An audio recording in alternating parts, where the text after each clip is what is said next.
If you have symptoms of craving, constant hunger, your hormones are off, brain fog, bloating, I'm going to give you 10 tips from the Glucose Goddess that'll help you feel better. I'm Erica Saucedo, board-certified medical doctor. I'm 51 years old. Who is the Glucose Goddess? It's Jessie Inchauspé, who I'll put a photo up here. She is a 33-year-old French biochemist who has come up with a website I would highly recommend visiting called glucosegoddess.com.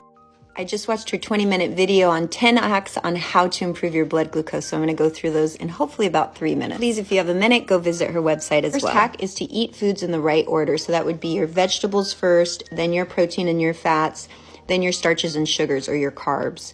So the idea is by eating vegetables first is you're getting protein in you prior to eating your other foods, and what that does is it blunts the blood glucose spike. What I do is I take a product, I drink the fiber about 5-10 minutes before I eat, and that way it's also helping to blunt, or obviously if you can eat vegetables, that's a great way to blunt that blood sugar spike. 2 kind of follows the same line. She recommends with veggie starters, so starting your meals with kind of like an appetizer of vegetables, same idea. You want to get that fiber in before, so that'll help blunt that blood sugar spike. She also recommends that we should have about 30% of our meals vegetables. Her third hack is to stop counting calories. I actually don't count calories, so I like this one.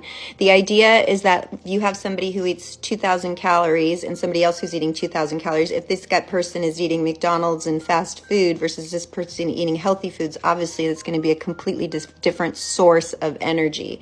So her point is that calories aren't really as important as the source of the food. Her fourth hack is what she calls having a savory breakfast. So what is that? So she doesn't like the idea of us waking up and eating starches and sugars right away. The idea would be to eat so instead of having a sweet breakfast, then you would have a savory breakfast, which would be more around protein. So what would that look like? Something like eggs, Greek yogurt, nuts. She doesn't mind you having some whole fruit as well, but obviously making sure you're getting in the other protein and fat-rich foods. Number 5, she says, is have any type of sugar because they're all the same. I don't know how I feel about that, but she states that all sugar is made of glucose and fructose, which is correct.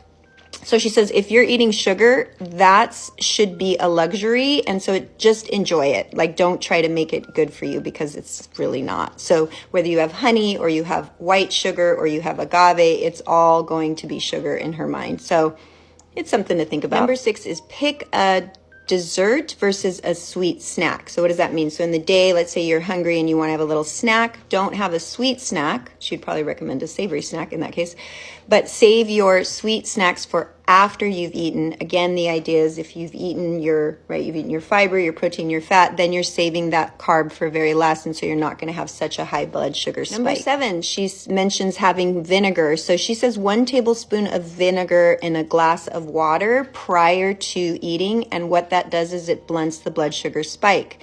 I've actually talked about this in other videos. I usually do lemon, so lemon has the same effect. So she was mentioning vinegars, pretty much all the vinegars. A lot of people like apple cider vinegar, but all of them will give you the same effect.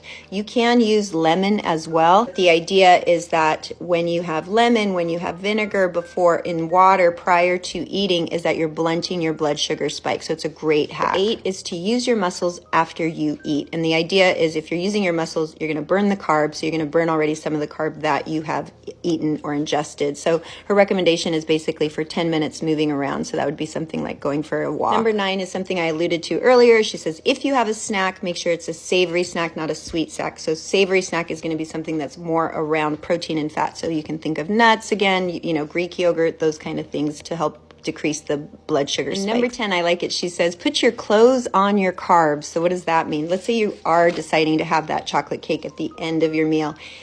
Make sure you either already had some kind of protein or fat, or you may want to add some kind of protein or fat to that chocolate cake. So that would be like adding Greek yogurt, adding some nuts, somehow that it's not going to basically shoot our blood sugars up. So by doing that, we're preventing that blood sugar spike. Anyway, I hope this was helpful. Visit her website, Love, Light, and Abundance. Bye.